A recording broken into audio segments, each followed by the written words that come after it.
నా గురించి తెలియకపోవడమే నా శత్రువుల వీక్ పాయింట్, నాకు స్ట్రాంగ్ పాయింట్.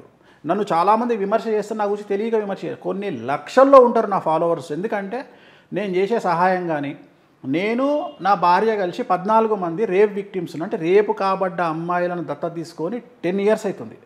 వాళ్ళ ప్రతి మంత్ వాళ్ళ ఫుడ్ దగ్గర నుండి, వాళ్ళకు నాప్కిన్స్ దగ్గర నుండి, ప్యాడ్స్ దగ్గర నుండి మేమే ఇస్తాం, సప్లై చేస్తాం. సో అట్లా ఎన్నో చేసినాం చాలామందికి. ప్రతి నెల ఎంతోమందికి చేస్తా.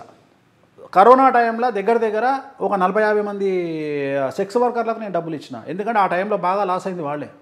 సో ప్రతి సహాయం, చాలా సహాయాలు చేస్తాం, కానీ ఎక్కడ పబ్లిసిటీ చేసుకోం. ఈ మధ్యన చేసుకోవాల్సి వస్తుంది కొంతమంది మూర్ఖుల కోసం. కాబట్టి నేను వాళ్ళను రోడ్డు మీద పెట్టే ప్రయత్నం. సెలబ్రిటీల గురించి ఎందుకు పెడతా అంటే అమ్మ, ఆల్రెడీ సెలబ్రిటీలు అంటేనే రోడ్డు మీద ఉన్నారు.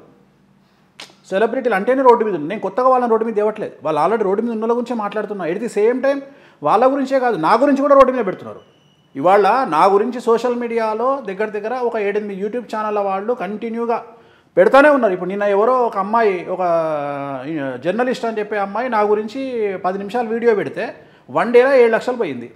7 లక్షలు పోతే నేనేం హ్యాపీ ఫీల్ అవుతున్నా? 7 లక్షలు ఇంటూ 6,000, 7,535, 7,42, 42,000 వచ్చింది అమ్మాయికి. అంటే 42,000 అంటే నాకు తెలిసి ఒక ఇద్దరికన్నా జీతం ఇచ్చి ఉంటుంది అమ్మాయి ఈ నెల. ఒక 2 వ్యక్తులు నా వల్ల బతుకుతున్నారు. సరేలే పోనీ, నా పేరు చెప్పుకొని బతుకుతున్నారు, బతకని.